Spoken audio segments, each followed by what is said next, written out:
ওর কিন্তু ঠান্ডা লাগছে পদুতে। কি আদর রে, কি সেই লেভেলের আদর। ওর খাওয়া দেখলে আমার হেভি লাগে। যে কুকুরটা মা কুকুরটা পাগল হয়ে গেছিল বললাম, ওই তো খাইয়ে দাইয়ে এতদিনে এত বড় করেছে, তাই না? নমস্কার বন্ধুরা, এখন বাজে সকাল 9টা 9:30। আজকের ব্লগটা স্টার্ট করতে একটু লেট হয়ে গেল। কালকে যেহেতু আমি লেটে ঘুমিয়েছি, সো আজকে লেটে উঠেছি, 9:30টায় উঠেছি।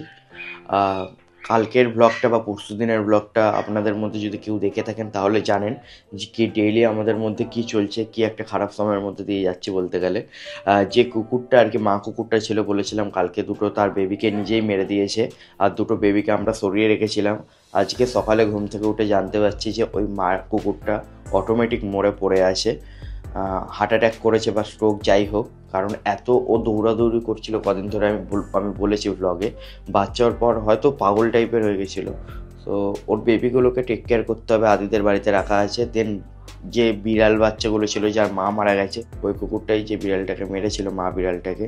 সো ওর বাচ্চাগুলোকেও এখন ওষুধ খাওয়াতে যাবো, দুধ খাওয়াতে যাবো। সো চলুন আজকের ব্লগটা এভাবে শুরু করা যাক। এমনকি কুকুরটাকে বলছিলাম না পাগল টাইপের হয়ে গেছে, কাউন্সিলরের সাথে কথাবার্তা বলা হয়েছিল, ডক্টরের সাথে কথাবার্তা বলা হয়েছিল। ভেবেছিলাম যে আজকে ওকে পশু হসপিটালে নিয়ে যাওয়া হবে, বাট সকালবেলা ঘুম থেকে উঠে দেখছি এই খবরও আর নেই এখানে বা এই দুনিয়ায়। খুবই ভালো কুকুর ছিল, মানে খুবই ভালো কুকুর ছিল। 2-3 দিনের মধ্যে যে ওর মধ্যে কী হলো ভগবানই জানে, পাগল টাইপের হয়ে গেল, দেন একা একা মারাও গেল। Good morning পুচকেরা। 2-1 দিনের মধ্যে ওদের মেবি চোখ ফুটে যাবে। একটার চোখ ফুটেছে হালকা, এই যে।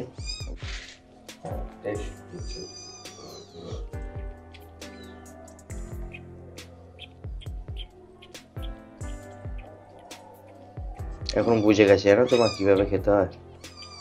প্রথম প্রবলেম করছিল। বাচ্চা বিড়ালদের খাওয়ানো কমপ্লিট, এবার কুকুরদের পালা। দেখি এখানে আছে কি হয়েছে, গরম জায়গা আছে না, তলাটা অসুবিধা হচ্ছে মনে হয়। চুপ চুপ চুপ, ঠান্ডা গরমে প্রবলেমটা হয়ে যেতে পারে। এটা বেবিগুলোর মা, বললাম না সকালবেলা মরে গেছে, চোখ খোলা অবস্থায় গেছে ও, মানে দৌড়াতেই পড়ে গেছে কোনোভাবে, স্ট্রোক করে বা কিছু করে। ফেলবি, সরিয়ে দিলি, ওকে।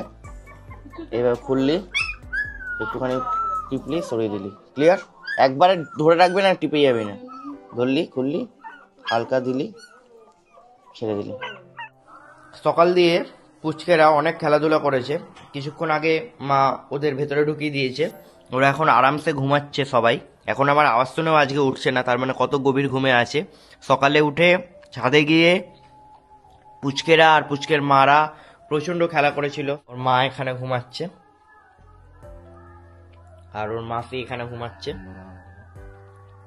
সময়টা কি খারাপভাবে কাটছে বলুন তো, কারণ আমি ওপরের স্টুডিওতে এলাম কালকের পেন্টিংটা পুরো কমপ্লিট করতে, আর এসে দেখছি আমার অনেক কটা মাছও মারা গেছে। আমি কদিন আগে মাছগুলোকে কিনে এনেছি, অ্যাকোরিয়ামটা সেট আপ করলাম। আমার ব্লগে আপনারা যদি ফলো করেন তাহলে হয়তো জানেন। দেখুন এইখানে ফিল্টারের মধ্যে কতগুলো মাছ আটকে পড়ে আছে। আমার মনে হয় ফিল্টারটারই প্রবলেম, সব কিছু দিয়ে না ইচ্ছেটাই উঠে যাচ্ছে। আমি জানি না এবার কী করবো। কালকে লবস্টারটা ছিল, ওটা আদিকে দিয়ে দিলাম, ভাবছিলাম যে লবস্টারের জন্য হয়তো মরছে সব কটা, আসলে নয়। টোটাল এখানে 11টা মাছ মারা গেছে, আর আজকে তো 11টা সকালে দেখালাম, কালকে দিয়ে মিনিমাম আরও বেশি গেছে। টোটাল 20-25টা মাছ মরে গেছে কদিনে। কীভাবে ঘুমাচ্ছে দেখো এখনও পুচকেগুলো, ঠ্যাং ওপরের দিকে তুলে। এটা কে আছে? এটা কে? এটা কাজু ছিল, আর এটা হচ্ছে ডোডো, ওটা হচ্ছে উইকি, এখানে আছে এটা হচ্ছে সাফি বা সফেদি, আর এটা হচ্ছে জগদ্ধাত্রী। কালকের পেন্টিংটা নিয়ে বসি, দ্রৌপদীর বস্ত্রহরণ। এই যে এর মধ্যে একটা স্টোরি থাকবে, ঠিক আছে। স্টোরিটা আমাকেই লিখে পাঠাতে হয়েছিল ক্যামলিনের কাছে, ওখান দিয়ে অ্যাপ্রুভাল হয়েছে, দেন এই ক্যাম্পেইনটার জন্য সিলেক্টেড হয়েছি আর কি। তো এখনও শ্রীকৃষ্ণকে করা বাকি। টাটা। মিনিমাম 3 দিনের খাটাখাটনির পর ফাইনালি পেন্টিংটা কমপ্লিট হলো। এরকম লাগছে কিছুটা ফাইনালি দেখতে। যতটা পেরেছি আমি ঠিকঠাক করার ট্রাই করেছি, আর অনেকটা ছোট সাইজের ক্যানভাসের ওপর কাজটা হয়েছে। A4-এর থেকে সামান্য 1 ইঞ্চি বড় সাইজ আছে এই সাইজটা।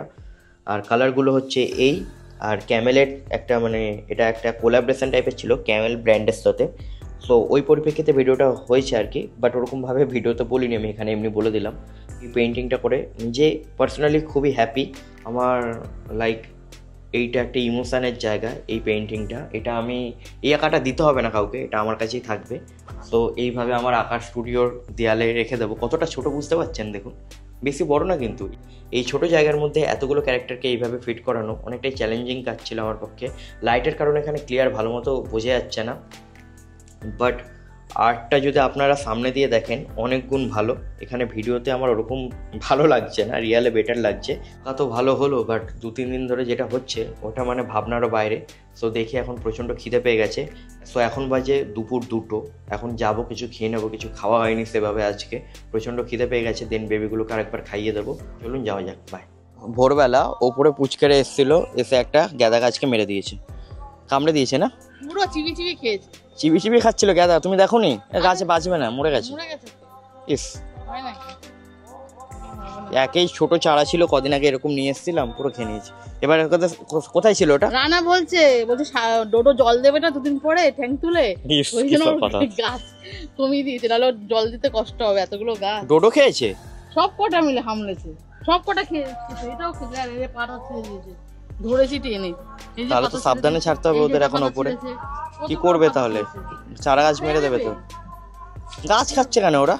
আনন্দে, বাচ্চা না বোঝে নাকি, বাচ্চা তো আনন্দে, ভালো লাগছে, খেলছে। ওরা কি ইচ্ছে করে খাচ্ছে? খেলা করছে। এখানে একটা জবা ফুল ফুটেছে, বা ফুটেছিল, কালকে শুকিয়ে গেছে। এখন পুচকেগুলো ঘুমাচ্ছিল সকাল দিয়ে, একটু আগে ঘুম থেকে উঠেছে। ঘুম থেকে উঠে দেখো লাফালাফি আরম্ভ হয়ে গেছে, এখন খাবে, খেলবে, ছাদে নিয়ে যাবো। পুচকু, মুখটা দেখো না, মুখটা দেখলেই সবকিছু ঠিক হয়ে যাবে। এক একটা তুলোর বল এত হালকা। এরা ওই বাচ্চাগুলোকে ধরে আসার পর এদেরকে যখন ধরছি ভাবছি এদের গায়ে তো কিছুই নেই। দেখো পুরো মনে হচ্ছে তুলোর বল। এটা ওর মায়ের গায়ে তো লোমই নেই এখন। বেবিগুলোর অবস্থা দেখো। এটা আমার ডোডো, সকালে উঠে মায়ের গাছে জল দিয়েছে। আজকে ডোডো নতুন রকম ভাবে করেছে না, মা নাকি বললো এতদিন নর্মাল ভাবে টয়লেট করতো, আজকে ঠ্যাং তুলে টয়লেট করেছে প্রথমবার। বা আজকের দিনটা অনেক স্পেশাল তার মানে ডোডোর জন্য। কেমন লাগলো প্রথমবার ঠ্যাং তুলে ইস্যু করে, বড়দের মতো এক্সপিরিয়েন্স নিয়ে বল। আর মায়ের গ্যাদা গাছের কি করেছিস তুই অবস্থা? কিরে, কামড়ে দি তোকে? তো বন্ধুরা এখন বাজে দুপুর 2:30, পেট পুজো করলাম, প্রচণ্ড খিদে পেয়েছিল। কিছুক্ষণ পর চান করবো, তার আগে বিড়াল বাচ্চাগুলোকে আরেকবার খাইয়ে আসবো, দুপুরের লাঞ্চ করিয়ে আসবো। পটি করেছে, পেছনে লেগেছিল, পাতলা পাতলা পটি করেছে হালকা। আরে নিয়ে আসো, কত জলে রাখবে মা? ওর মাও ঢুকে গেল, দেখো ভাবছে এতক্ষণ ধরে কেন রেখেছে। মুখটা দেখো বাচ্চাটা, আহারে দেখে মায়া লাগছে আমার। মুখ দেখো, আহারে মা ভিজিয়ে দিয়েছে পেছনে, তাও কিছু বলছে না, কত ভদ্র। ভদ্র বাচ্চা, প্রচুর গালও ধরা যায়, ভালো করে মোছাও, ওর কিন্তু ঠান্ডা লাগছে পদুতে। হ্যাঁ বলছে আমাকে, চটকায়, পুরো শরীরটা ধরে চটকায়। পুচকে খাওয়াবো, দাঁড়া। ওরা পটি করেছে তো, যাও একটু আগে ডোরটা পরিষ্কার করলে, এবার ওদেরটা করো নাও। কি কাণ্ড, উঠে যাচ্ছে উপরে। হ্যাঁ বড় হচ্ছে ব্যাটায়, দেখো নিজে উঠছে, পড়ে গেলে কি হবে? চোখ তো ফুটবে, 2 দিনে উঠে যাবে। দাঁড়া হয়েছে মা, বেশি গোসল, পরিষ্কার হয়ে গেছে। এটাকেও পরিষ্কার করো, আর ওই কাগজের নোংরা গুলো আছে এগুলো আগে বের করো, ওই কাগজের গুলো। কেঁদেছো? ওদের খিদে পেয়ে গেছে, এত কাঁদাকাঁদি করেছে। চলো খেনো। এবার দেখো মা পুরো চুপ, মা চুপ, এটা খিদেই পেয়েছিল গো। ওর খাওয়া দেখলে আমার হেভি লাগে, চপ আওয়াজ হয়। বলতে নেই, খেতে দেবো।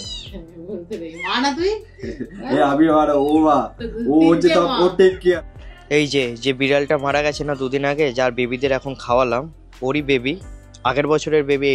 এইটা একটা, এই যে এখানে একটা, আর এদেরই বলতে গেলে বোনদের এখন আমি খাওয়ালাম, 2টো বোন। আজকে বিড়ালদের খাওয়ানো কমপ্লিট, এবার ওই ডগিসদের বাচ্চা পাপিসদের খাওয়াবো। কি হয়েছে?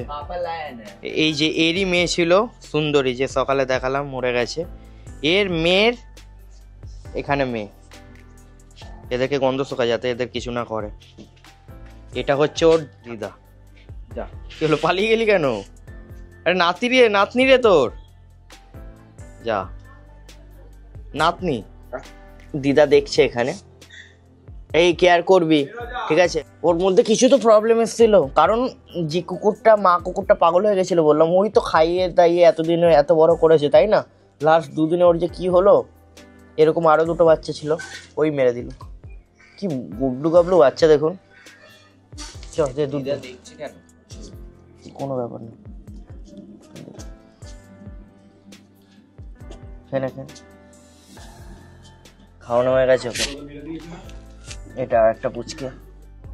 এই বাচ্চাটার না খুব ঠান্ডা লাগছে, খুব কাঁপছে, দেখে বোঝা যাচ্ছে এই বাচ্চাটার।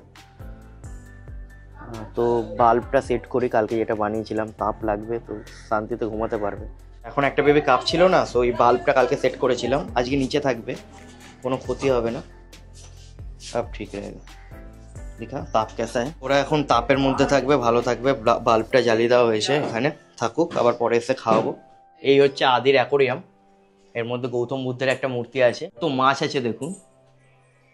আর এখানেই আমার ওই লবস্টারটা আদি রেখেছে।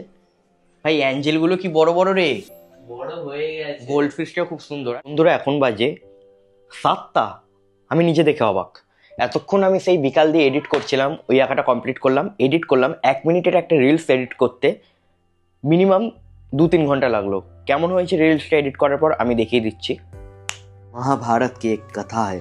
चीर हरण के समय द्रौपदी ने भगवान श्री कृष्ण को पुकारा, भगवान आए और लाज बचाई। द्रौपदी बहुत ज्यादा क्रोधित थी कि कहने लगी, कन्हैया तुम मुझे अपनी बहन बताते हो और अब आए हो। हे कान्हा देखो ना, इतना सब कुछ हो गया, क्या तुम रोक नहीं सकते थे? भगवान श्री कृष्ण ने कहा, तुम्हारे ये पांचों पति सामने बैठे हैं, पूछो कि क्या खेलने से पहले किसी ने मुझे पुकारा?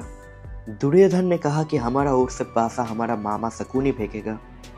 पांडव क्या ये नहीं कह सकते थे कि हमारा ओर से पासा हमारा कन्हैया फेंकेगा? पूछो इनसे, इनमें से क्या किसी ने मुझे याद किया था? अगर ये बुलाते मैं आता, मैं पासा फेंकता और देखता कि कौरवों की जीत कैसे हो जाती। बहुत छोटी सी एक कथा जिसका सार यही है कि किसी भी कार्य को प्रारंभ करने से पहले प्रभु को याद कीजिए, आपन तेज समारो आपे। যেহেতু আমি হিন্দিতে ভিডিও করি, সো তাই জন্য এটা হিন্দি ইনস্টাগ্রামের জন্য একটা প্রমোশনাল ভিডিও রিলস ছিল, সেটা কমপ্লিট হয়ে গেল। ইনস্টাগ্রামের তরফ থেকে, ক্যামলিনের তরফ থেকে কোলাবরেশন টাইপের একটা প্রমোশনাল ভিডিও ছিল, আমি এবার রিভিউ করতে পাঠালাম ভিডিওটাকে। সবাই কোথায় ওই বাবা এটা আছে। আর কোথায় আর সবাই কোথায়? কে এসছে মা? কাজু এসছে, উইকি এসছে, মিল্কি এসছে, আর আর কে এসছে? আর ডোডো এসছে। আর কোথায় যাক এসে গেছে। সফিজি, ওরে বাবা সফিজিও চলে এসছে। ওরে কি আদর রে, কি সেই লেভেলের আদর। এটা আদর না, ব্যথা দিচ্ছি। ও হয়ে গেছে বাবা, দেখুন কি আদর। এরকম আদর কে পেয়েছেন বলুন তো? লাস্ট কবে এরকম আদর পেয়েছেন আপনারা? আমি পেয়েছি, আমি প্রতিদিন পাই। যখনই খুব টায়ার্ড হয়ে যাই তখনই আমি এদেরকে নিয়ে এত আদর করি। এই দেখুন আমার পুচকিরা। ওই দেখ এই তুই পালাচ্ছিস কোথায় আমাকে ছেড়ে? ওই দেখেছেন, এগুলো হচ্ছে আদর। ওই দেখেছেন গালে উঠে আমাকে আদর করে, আমি খাই। এটা কে বাবা? কি হয়েছে? লাফাচ্ছে দেখেছেন? এগুলো হচ্ছে আমার খেলনা, এগুলো এটা ওদের মা। এই মাটা না থাকলে আমি পাঁচটা পুচকিকে পেতাম না। আরে বাবা রে, এটা আমার অ্যাঞ্জেল, অথবা সফেদি, অথবা সাফি, অথবা আর কি সুইটি, মিষ্টু, সব কিছু। আরে কি মারামারি করছে এরা এই সাইডে? আরে মারামারি করে না রে, এত মারামারি করে না। আরে ছেড়ে দে রে বাবা। দেখেছেন পুচকে? আরে কামড়ায় না। ওরে বাবা রে, এত কামড়ালে হয়? এই পাঁচটাকে সামলাবো কি করে? যখন এরা হয়েছিল একদম এইটুকু সাইজের ছিল, এখন এরা কত বড় হয়ে গেছে দেখুন। আহা, মনে যতই দুঃখ থাকুক, যতই কষ্ট থাকুক, সকালে শুরু করেছিলাম ভিডিওটা অন্যরকম ভাবে। সত্যি মনে পড়লে প্রচন্ড খারাপ লাগছে, প্রচন্ড কষ্ট হচ্ছে, হয়তো চোখে জলও চলে আসছে মাঝে মধ্যে। বাট এরা সবকিছু ঠিক করে দিচ্ছে, কি করা যাবে? যেটা হওয়ার ওটা তো হয়ে গেছে, তাই না? এবার আমি যাবো, আরে দাঁড়া রে, এবার আমি যাবো বিড়াল। দাঁড়া, এক এক করে আদর কর। আরে কামড়ি না, দেখুন দুজনের মধ্যে ঝগড়া লেগে গেল আদর করা নিয়ে। এবার আমি যাবো বিড়াল বাচ্চাগুলোকে, আরে দাঁড়া, কথাই বলতে দেয় না। এবার আমি যাবো বিড়াল বাচ্চাগুলোকে খাইয়ে আসবো। অনেকটা বেলা হয়ে গেছে, এখন 7টা বাজতে যায়। তো চলুন খাইয়ে আসি, কুকুরগুলোকেও খাওয়াতে হবে। হ্যাঁ কথা বলছি, এই তো খেলছে, ডাকছো কেন? ঠিক আছে চলুন। মুখের ভেতরে মুখ ঢুকিয়ে দে তুই, দুষ্টু। রসগোল্লা কালকে আবার ভ্যাকসিন পড়বে, ইঞ্জেকশন পড়বে কালকে। সো রসগোল্লার ইঞ্জেকশনের ব্লগটা দেখতে হলে কালকের ভিডিওটা অবশ্যই দেখবেন। দেখুন রসগোল্লা আমাকে কামড়াচ্ছে, আমি এবার রসগোল্লাকে কামড়াই। টপি এতক্ষণ ঘুমাচ্ছিল, এখন ওকে হুসু করাতে নিয়ে যেতে হচ্ছে ছাদের ওপর। ওর পায়ে সমস্যা আছে, তো তাই জন্য একা উপর উঠতে পারে না। আমি আগেরও অনেক ব্লগে দেখিয়েছি। এখন ও হুসু করবে মন খুলে, মিনিমাম 3-4 ঘন্টা ঘুমিয়েছে, তো এখন অনেক হুসু করবে। ওর ট্যাঙ্ক পুরো ফুল, গোডাউন পুরো ফুল হয়ে গেছে, তাই জন্য। চলো toffee toffee toffee toffee toffee আমার সব থেকে বড় পুচকি বনু, তাই না? মুয়া। এদের যুদ্ধ কবে কমপ্লিট হবে কে জানে, যুদ্ধ করে করে করে করে চুলের পুরো 12টা 5 বাজিয়ে দেয়। ডোডো ওপরে ওঠো না বাবা, তুমি নামতে পারো না। আরে ও উঠে যাবে ও। এই দাঁড়া ডোডো, দাঁড়া ডোডো, দাঁড়া ডোডো। এই ওপরে উঠতে পারে সিঁড়ি দিয়ে, কিন্তু নামতে পারে না। দেখো এদের মারামারি আর বন্ধ হয় না। ঘুম থেকে উঠে গেছে, এতক্ষণ ঘুমাচ্ছিল, হালকা হালকা চোখ ফুটে গেছে। 2 দিনের মধ্যে পুরো চোখ ফুটে যাবে। দিনে 3 থেকে 4 বার এইভাবে খাওয়াতে হচ্ছে। কি কাঁদছে দেখো, কি ভয়ঙ্কর ভাবে কাঁদছে। দুধ খাবে আর চুপ হয়ে যাবে, দুধ ওষুধ খাওয়ার পর একদম চুপ হয়ে যাবে। 2টো চোখে ফুটে গেছে, চুপ। এটা চুপ হয়ে গেছে, ওইটা কাঁদছে এখন। এক এক করে খাইয়ে দিয়ে সব কটাকে। মা এখানে টয়লেট পরিষ্কার করছে, মানে টয়লেট করাচ্ছে আর খাইয়ে দিয়ে দেন মেডিসিন খাওয়াবো, দেন পাপিস গুলোকে খাওয়াতে যেতে হবে। কত টয়লেট করেছে, কত টয়লেট করছে। টয়লেট করাতে হবে রে, নাহলে শরীর খারাপ হয়ে যাবে ওদের। সন্ধ্যের খাবার খাওয়া কমপ্লিট ওদের, এখন ওরা ঘুমাবে। এখন টফি রাতে ডিনার করছে, ওকে রাত্রে খাইয়ে দিতে হয় ছানা বা ডগ ফুড এইভাবে। কেন কেন? হ্যাঁ, good girl toffee, good girl. মিল্কিকে আমি খাইয়ে দেবো। এ দেখো দুষ্টু, দেখেছো?